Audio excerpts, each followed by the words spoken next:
Muito bem.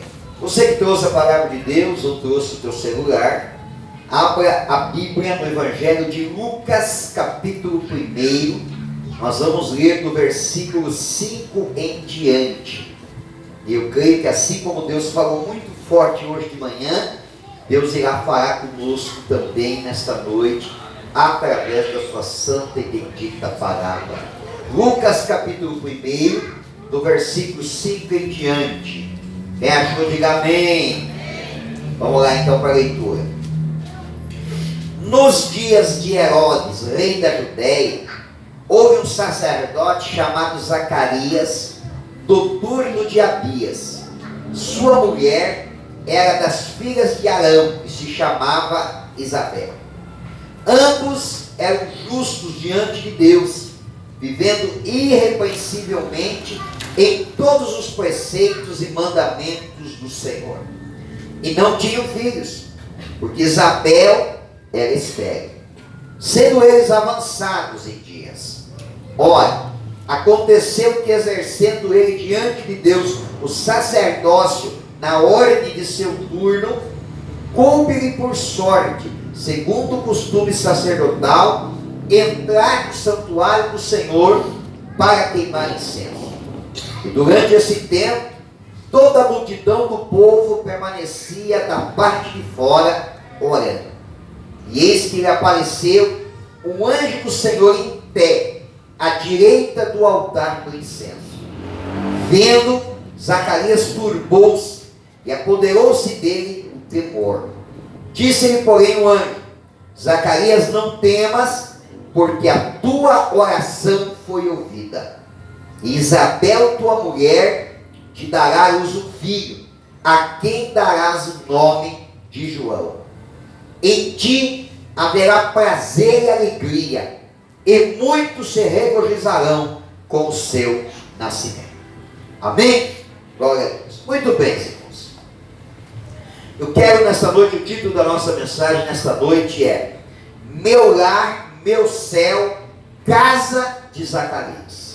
Amém? Meu lar, meu céu, casa de Zacarias. Deixa eu preparar aqui o nosso entendimento, para você entender qual é o cenário deste acontecimento. Eu sei que a maioria de vocês já conhece essa história, sabe exatamente de como é o cenário, mas talvez alguém não lembra, ou talvez ainda não foi informado desse episódio, desse acontecimento, seja algo novo para você. Então é importante para você assimilar bem a mensagem, você ter entendimento desse cenário.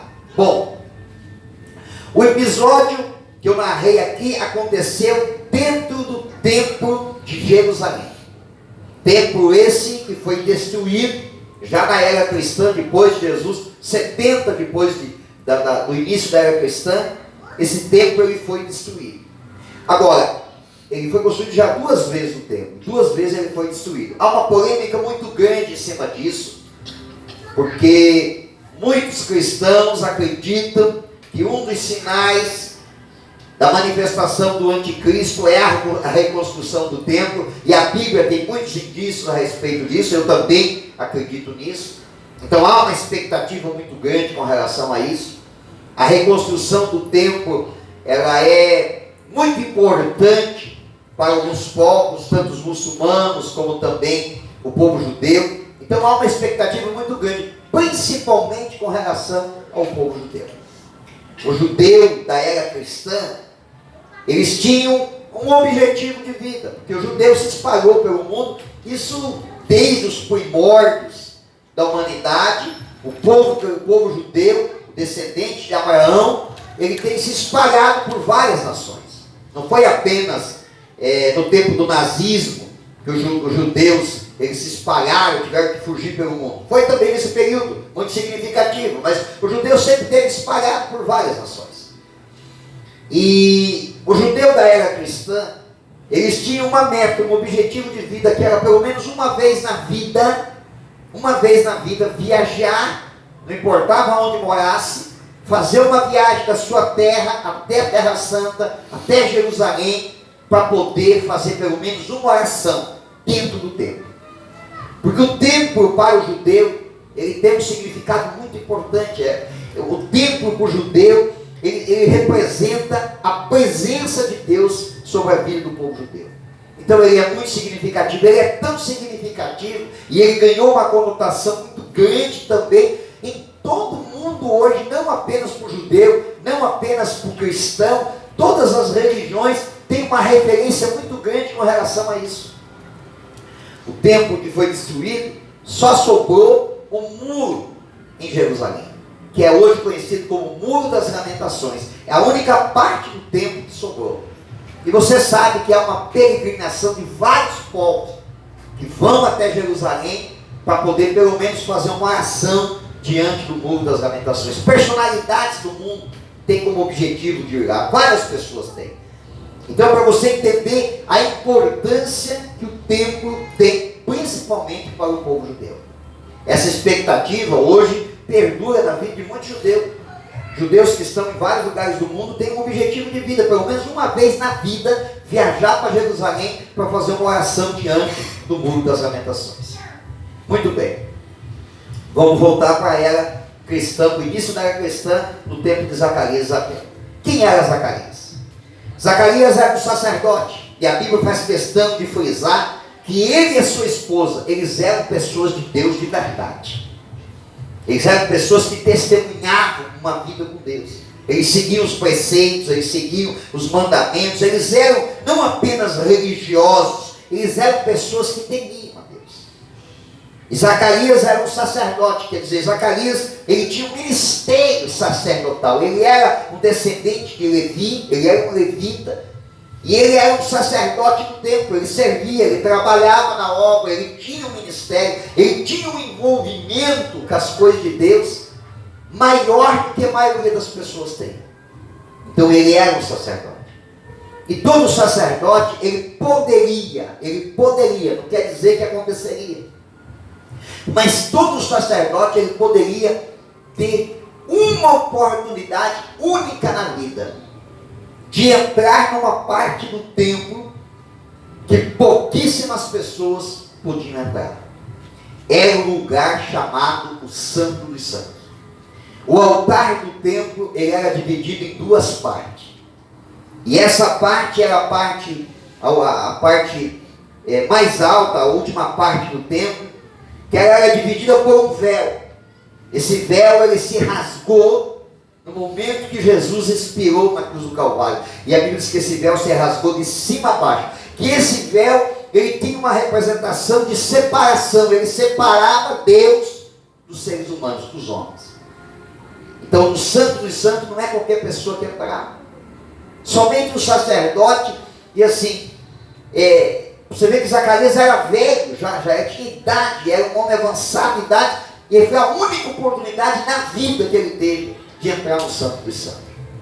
Precisava uma preparação, uma consagração, uma vida assim de testemunho, sem ter atropelo, sem ter erros, uma vida realmente consagrada. E quando ele era escolhido para entrar no Santo dos Santos, havia um processo, um ritual de consagração, 40 dias de jejum, 40 dias de oração, 40 dias sem ter contato com a esposa, 40 dias afastado de todo mundo, uma purificação, um ritual de banho para purificar, as vestes que ele usava era toda simbólica. Por quê? Porque eles tinham entendimento que entrar no Santo dos Santos era chegar na presença de Deus. E para entrar no Santo dos Santos, não entrava de qualquer maneira. Não era simplesmente estou consagrado, estou debaixo do azeite, na unção, vou entrar lá e vou oferecer. Tinha objetivo para entrar no Santo dos Santos. Tinha o objetivo de queimar incenso. Aquele incenso, ele representava o pedido de perdão, ele representava as orações dos santos, ele representava o contato do homem com Deus, a busca do homem para com Deus. Então a responsabilidade de um sacerdote era uma responsabilidade muito grande. O Santo dos Santos era preparado, era queimado incenso, e a fumaça era jogada para dentro do Santo dos Santos. Aliás, esse incenso queimado no Santo dos Santos, ele era permanente, nunca se apagava. Então aquela fumaça do Santo dos Santos era constante. E o sacerdote então pegava o incensário, e eles levantavam um pedacinho desse véu, dessa cortina que separava o altar. Ali estava a mesa do incensário, a mesa do propiciatório, que também quebrou quando Jesus morreu na cruz do Calvário.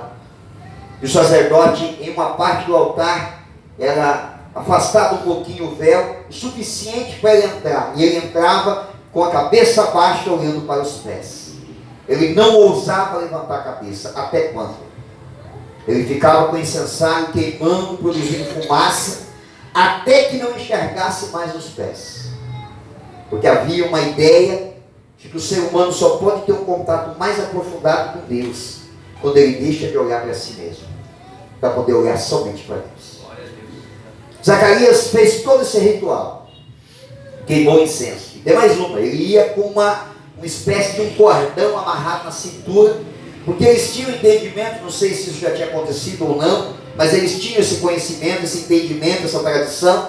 Se alguma coisa estivesse errada na vida do sacerdote, ele corria o risco de morrer no Santo dos Santos e não ter como resgatá-lo. Então aquela corda servia para arrastá-lo, tirá-lo do altar do Santo dos Santos depois de morto. Então havia um tempo para ficar lá dentro. Se demorasse muito para voltar, eles sabiam que alguma coisa tinha acontecido.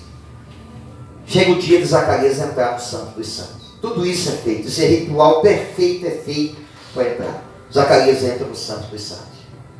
Mas quando ele entra, ele tem uma experiência inacreditável e sobrenatural. A Bíblia diz que quando ele olha à direita do altar do incensário, ele vê um anjo em pé ao lado da mesa.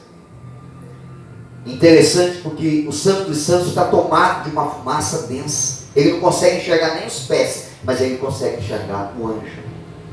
E aqui começa a desmistificarmos aquela ideia errônea de algumas aberrações que a gente vê. A gente às vezes, não estou aqui, irmãos, para denegrir ou criticar qualquer tipo de fé, de religião, qualquer pessoa. Mas uma banalização das manifestações de Deus inacreditável em algumas igrejas. Tem gente que é inacreditável, vê anjo em tudo que é lugar, em tudo que é momento. Eu já presenciei, já vi pessoas dizendo: irmãos, estou vendo um anjo voando agora, eu estou aqui dentro, olha, está ali do lado do irmão. Primeiro lugar que anjo não voa, nem asa tem. O único ser celestial que tem asa é querubim. Todas as manifestações de anjo na terra, todas elas se deram ou por um flash de luz, ou na forma de fogo, ou na forma humana. O que é muito comum, e o que eu creio, e a experiência que eu já tive, é ver no ar uma silhueta de um ser, de luz, que dá para identificar que é a presença de um anjo. Eu creio que existem anjos aqui nesta noite, sobre esse lugar, em nome de Jesus. São seres celestiais. Eu creio nisso, já tive experiências de contemplar uma questão de milésimo de segundo, apenas uma silhueta no ar. Eu já conversei com várias pessoas que também já tiveram a mesma experiência. A partir disso, irmãos, é mera especulação. Eu estou vendo um anjo e ele está voando aqui dentro. Irmãos, eu não tenho essa mesma concepção, esse mesmo entendimento. E o mais interessante de tudo, irmãos, é que quando Zacarias ele vê esse anjo, a Bíblia diz que ele não é tomado apenas de um temor, ele é tomado de um terror. Eu sei a história de um pastor, um grande homem de Deus, ele já é falecido. Ele era um homem de muita oração, ele orava 2, 3, 4 horas por dia. Ele construiu no fundo da sua casa uma peça, em cima havia uma espécie de uma laje, e era o local reservado para ele orar. Vários momentos da sua vida ele estava ali orando. E ele orou muitas vezes, muitos anos, pedindo que ele queria ver um anjo. E um dia Deus concedeu isso para ele, mas ele não aguentou. A esposa estava na sala orando, quando ele entrou correndo para dentro de casa, apavorado, branco, pasmo, quase tendo um infarto. Ela ficou assustada e disse para ele: o que está acontecendo, o que está acontecendo? E ele, em prantos, em meio ao terror, em meio a um temor tremendo em sua vida, ele disse: Deus mandou um anjo. E ela perguntou o que ele disse. Ele disse: eu não sei, eu não esperei, eu não aguentei esperar, eu corri. E o temor tomou conta daquele homem. Por quê? Porque qualquer manifestação divina, qualquer manifestação sobrenatural do poder de Deus, uma das reações que é imediata na vida de um homem, também na vida da igreja, é o temor de Deus. E às vezes eu vejo pessoas, igrejas, que relatam o que estão vendo, o que está acontecendo, mas não existe temor, não existe manifestação de que a pessoa está tomada de um temor, de uma experiência sobrenatural.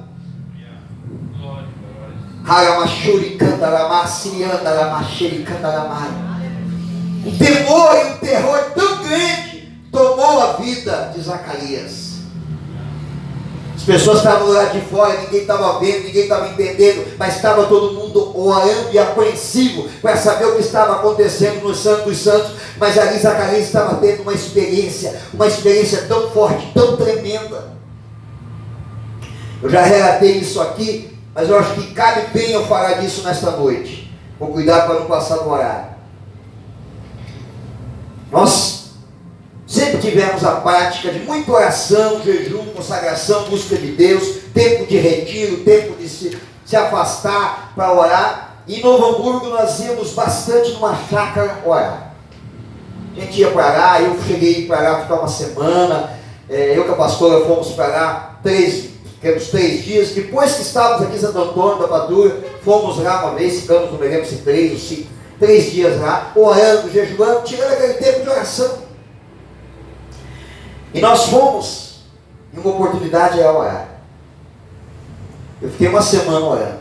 E o pastor André, que vocês conhecem, que era na época, era meu obreiro, ele disse, ele trabalhava, ele disse, pastor, durante a semana não tem como ir, mas eu vou sair do serviço na sexta-feira e vou para lá. E o meu jejum, a minha oração terminava no sábado. E na sexta-feira, irmãos, ele conversou com irmãos na igreja, ele pediu para alguém pudesse levar ele até lá, ele não tinha carro, ninguém quis levar. E ele nem bicicleta tinha, pegou uma bicicleta emprestada, não me lembro quantos quilômetros dá, mas é coisa assim de 15 quilômetros para mais. E ele saiu do serviço com a bicicletinha, e quando ele chegou na chácara, irmãos, eu não acreditei quando eu vi o estado dele. Era uma estrada de chão, era uma época de seca, muito pó, e ele ia de bicicleta, os carros passando, ele chegou, irmãos, ele estava amarrando de pó. Ele é meio porcão assim, mas ele estava molhado de pó, o cabelo estava tudo de pó, de tanto pó que ele levou para ir daí. E ficou comigo lá oramos, acho que se não me engano, até sábado de tarde. E aí quando terminamos a consagração, tentei de tudo para desmontar aquela bicicleta, para botar no porta-malas do carro, não teve jeito. Não conseguimos desmontar a bicicleta. Eu falei, não, vou levar assim mesmo, com uma roda aparecendo para trás. Não, aí ele falou, não, pastor, não se preocupe, o senhor pode ir, eu vou de bicicleta. E eu fui para casa, confesso para vocês, de coração apertado. Falei, chegar em casa, tu me liga. Aí fui para casa, o processo todo, e ele foi embora. E ele foi perto do local onde ele trabalhava, porque ele tinha pegado a bicicleta emprestada. Foi lá, devolveu a bicicleta para o amigo dele, pegou o caminho a pé. E ele disse, ele relatando, que ele estava indo, andando ali no bairro Canudos, em Novo Hamburgo, para ir para casa. Daqui a pouco um cidadão parou, acompanhou ele do lado dele. E ele disse que não conseguia olhar para o rapaz que estava do lado dele. Ele parece que ficou anestesiado daquele lado, se arrepiava. No primeiro momento achou até que ficou com medo, poderia ser um assalto, mas o rapaz começou a conversar com ele e a fala do rapaz era tão suave que embriagou ele, de uma forma. E eles foram conversando assuntos assim, sem muita importância, coisas insignificantes, e andaram por um certo percurso. E o rapaz foi perguntando para ele quem ele era, o que ele fazia, da onde ele estava vindo, o que ele estava fazendo, o que motivou ele a fazer aquilo. E ele foi relatando, falando para o rapaz aqui. E quando eles chegaram numa certa esquina, o rapaz parou e falou, bom, você vai seguir adiante, como se soubesse para onde ele ia. Ele disse, eu vou para um outro caminho, então aqui eu me despeço de você. E o rapaz estendeu a mão para ele e disse para ele assim, muito prazer, eu sou Gabriel. E apertou a mão dele. Ele disse que naquele momento, até hoje me emociono, por quê? Porque quando ele chegou em casa, ele me ligou, esse pastor, vem cá que tem uma coisa para contar. E quando nós chegamos, lembra, amor? Quando nós chegamos na casa dele, ele começou a contar, nós começamos a chorar, falando em língua estranha, uma unção, poder, um temor de Deus veio sobre a nossa vida. Naquele dia eu falei para ele assim, se prepare, porque Deus tem um ministério muito forte para a tua vida. E nós cremos, tanto eu, o pastor, ele, a esposa dele, nós cremos que naquele dia ele foi acompanhado de alguma forma pelo anjo Gabriel. Então não é uma coisa banal, irmãos, não é uma coisa insignificante, não é uma coisa que pode ser tratada como um merchan dentro da igreja. Irmãos, tem um anjo aqui, tem um anjo lá. Não, tem coisas específicas da parte de Deus. Isso, pastor, você pode dizer assim, pastor, isso serve para mim? Serve, irmão. Mas vamos aprender com a história. Vamos aprender com a história. Zacarias cumpria o seu chamado, cumpria o seu propósito. Ele levava a sério o que Deus tinha dado para ele. E provavelmente o dia que foi dito para ele assim, Zacarias, chegou a tua vez de entrar no Santo dos Santos. Talvez no coração de Zacarias ele tenha dito assim, ó, hoje vou me sentir o homem mais realizado do mundo ministerialmente. Por quê? Porque eu vou conseguir realizar um grande feito do meu ministério. E talvez no coração ele tenha dito assim, se eu morrer hoje, já está bom, porque Deus cumpriu com a sua promessa na minha vida. Mas ele não imaginava que Deus ainda tinha muito mais para acrescentar na vida dele. Por isso que quando o anjo apareceu, o anjo disse assim, não temas, Zacarias. E o anjo olha e diz para ele assim, não temas, porque a tua oração foi ouvida. Esse casal orou uma vida toda, irmãos, por um filho. E Isabel não podia ter esse filho. Ela era uma mulher estéril, ela não podia ter esse filho. Mas eles oraram incessantemente, eles acreditaram, eles não deixaram de crer que Deus podia realizar esse sonho na vida deles. Eles creram de todo o coração, creram e continuaram orando. Eles não desistiram do objetivo familiar. Por isso que o anjo chegou e disse assim, foi ouvida a tua oração. Eu sinto pena de quem desiste tão rápido. Nós temos que aprender com Zacarias, nós temos que aprender com Zacarias. O tempo para nós ainda é um desafio. O tempo para nós é um desafio. Outro dia eu estava em casa, eu estava pensando. Estava comigo pensando. Pensei assim, poxa, eu vou fazer 52 anos esse ano. Deus já fez tanta coisa na minha vida, até os 52 anos de vida. Eu pensei comigo, não sei até onde eu vou chegar. Se aos 65, aos 72, aos 88, aos 100 anos de idade, não sei. Também não tenho, não gero no meu coração nenhuma expectativa de longevidade. Não gero no meu coração nenhuma expectativa. Não sei, estou disposto a ir até onde Deus quiser que eu vá. Mas aí eu parei e pensei assim, se eu tiver mais 15 anos pela frente e chegar até os 67, é um bom tempo. Vou estar bem satisfeito. Eu pensei comigo, se Deus já fez tanta coisa até agora, o que Deus ainda não pode fazer nesses 15 anos ainda pela frente? Só que o tempo é para nós um desafio. Tempo é um desafio. Uma vez eu estava ouvindo uma mensagem do pastor Olival, que um irmão procurou ele e disse assim para ele, pastor, ora por mim, que eu encaminhei para a aposentadoria, não vejo a hora de sair da aposentadoria. Quando sair da aposentadoria, eu quero mudar para um lugar que queria mudar, sossegado, sem ter ninguém por perto. Quero ficar só lá, curtindo a vida. O pastor Olival foi orar por ele e falou assim para ele, eu acho que Deus não vai responder a nossa oração. Ele disse, por quê, pastor? O senhor é um grande homem de Deus? Ele falou, porque o teu objetivo de vida acabou. O teu objetivo de vida acabou. E Deus não gosta de abençoar pessoas que são barradas pelo tempo. Talvez eu estou falando para alguém aqui nesta noite que você está vendo o tempo passar. E as coisas talvez ainda não aconteceram tudo exatamente do jeito que você gostaria. Talvez até o contrário. Talvez até tenha acontecido diferente do que você projetou, do que você imaginou e do que você gostaria. E talvez você tenha dito para você mesmo, não vai dar mais tempo. Como uma vez eu ouvi alguém dizer assim: quando será que Deus vai me dar isso? Vai deixar para me dar quando eu estiver velho? Para nós o tempo é um desafio, mas para Deus não. Deus é dono do tempo. Ele sabe o tempo certo, a hora certa dos abençoar. E nós temos que aprender com Zacarias, porque eles eram avançados em idade, mas eles não tinham desistido de orar pelo filho.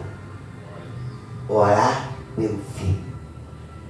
E o anjo chegou e disse assim: Deus ouviu a tua oração, e para você não ter dúvida, vai nascer o filho e ele vai ter que se chamar João. João Batista. Zacarias é o pai de João Batista. Zacarias e Isabel. O ministério de João Batista foi curto, irmãos, não foi muito longo. Ele viveu aproximadamente 35 anos de vida. Ele morreu cedo. Mas ele foi o camarada que deixou seu nome marcado na história, como aquele que preparou o caminho para Jesus Cristo aqui na terra. O propósito de Deus foi tão grande na vida desse homem. E começou lá na vida do seu pai, Zacarias, porque foi um homem que manteve a integridade. Qual a mensagem que eu quero deixar para você nesta noite? Nunca desista. Nunca desista do teu projeto familiar. Nunca desista.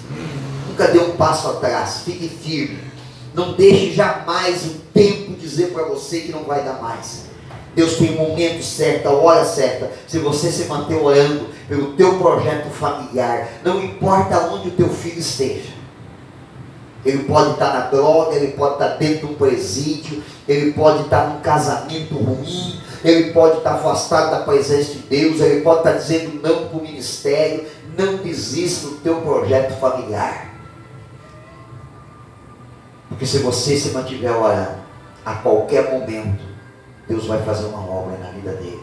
Deus vai fazer um milagre e vai honrar a tua vida em nome de Jesus. Amém? Quero que você se coloque de pé para nós orarmos esta noite. Podendo alabar, sericanda, alabar, xirianda, alabar, suricanda, alabar. Alabar, xurianda, alabar.